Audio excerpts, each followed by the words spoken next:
If you want to increase your e-commerce conversions, you may be wondering where to start. Because after all, there's a lot of brands that end up doing CRO, but focusing on the wrong elements and on the wrong pages of their website, and then months go by without them ever really seeing any meaningful results. So how do you avoid those mistakes? And where should you focus in order to be able to achieve results as quickly as possible? Well, that's the topic of today's video, but just to introduce myself first, I'm Raphael and I'm the founder and CEO of SplitBase. And I've been doing this for the past 12 years and has helped brands like Dr Squatch, Laundry Sauce, Amica, Hyperice, L'Oreal with increasing their e-commerce conversions, and we've generated hundreds of millions of dollars for those brands as a result. Now, so if you want to be increasing your conversions and you're not sure where you should start testing or doing optimization, well, here's what you want to do first. You want to start with the bottom of your funnel.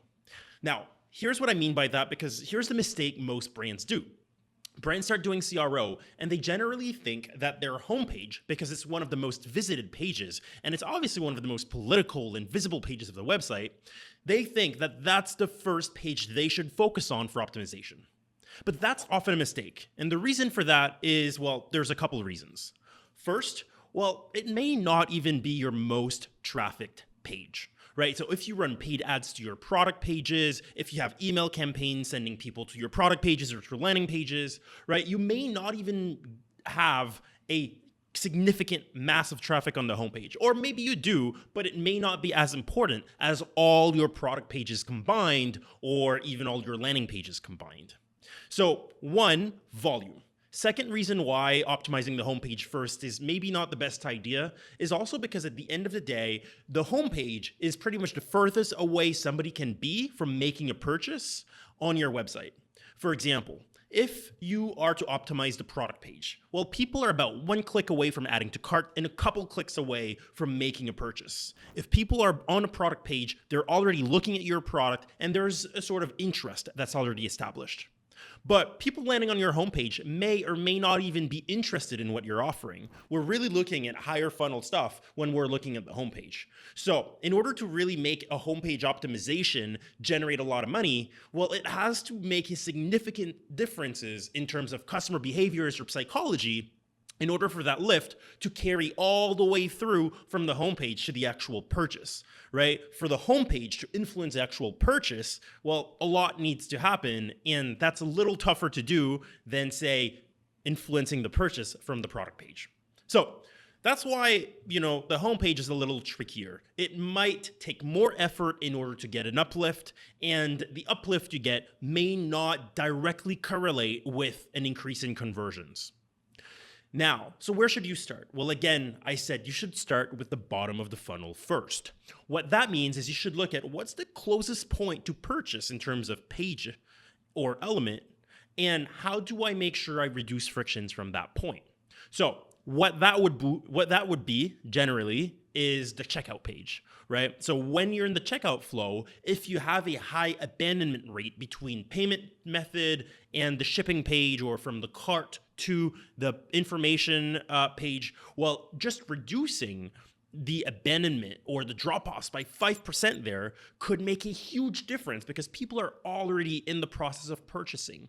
They're warm. It might just be a couple issues there that's preventing them from making a purchase, right? So it is easier to see a tangible impact by fixing issues in your checkout flow or in the later stages of your funnel than it is from making a change on your homepage. So obviously now, if you're on Shopify, your ability to modify, analyze, and change your checkout page is pretty limited. So where does that take us? Well, we then look at the cart, right? How do we reduce cart abandonment? How do we get more people to go from adding to cart to actually proceeding to checkout? That would be one of the first areas I would look for friction points or issues or anything that could stop people from making a purchase. Now, if we keep going backwards, that takes us to the product page, right? So if you look at the traffic of all your product pages combined, chances are it will make your product pages one of the most visited page group on your entire website. So if you could make a change that impacts all of your product pages, but also increases their conversion rate by a little bit across your entire site for all your product, that could have a pretty significant impact.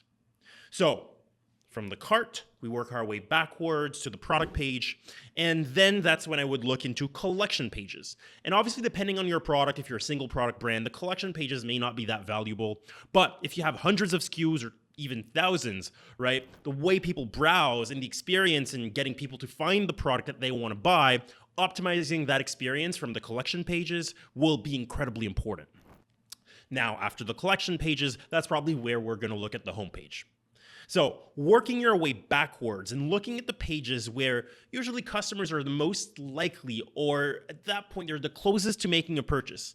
If we fix that stage, those bottom of funnel stages, we're going to increase our chances of making an impact through improvements more than, say, if we just improve the homepage by 5%, right? A 5% lift in the checkout flow will make you a lot more money than a 5% lift on the homepage, generally. Now, at the end of the day, how you prioritize your tests and your pages, there should be a bit of a method, and I will get to that in another video. But always approach conversion optimization backwards. Don't start with the most obvious or most visible page. Start with the bottom of funnel where people are the warmest and most likely to make a purchase. Then work your way all the way through to the homepage. That's how you will have more impact with your optimizations. And that's how you will also save you some work and time that may be better placed when you're focusing on the right things. That's it for today's video. If you want more of this, make sure to like and follow for more. This is Raphael from SplitBase.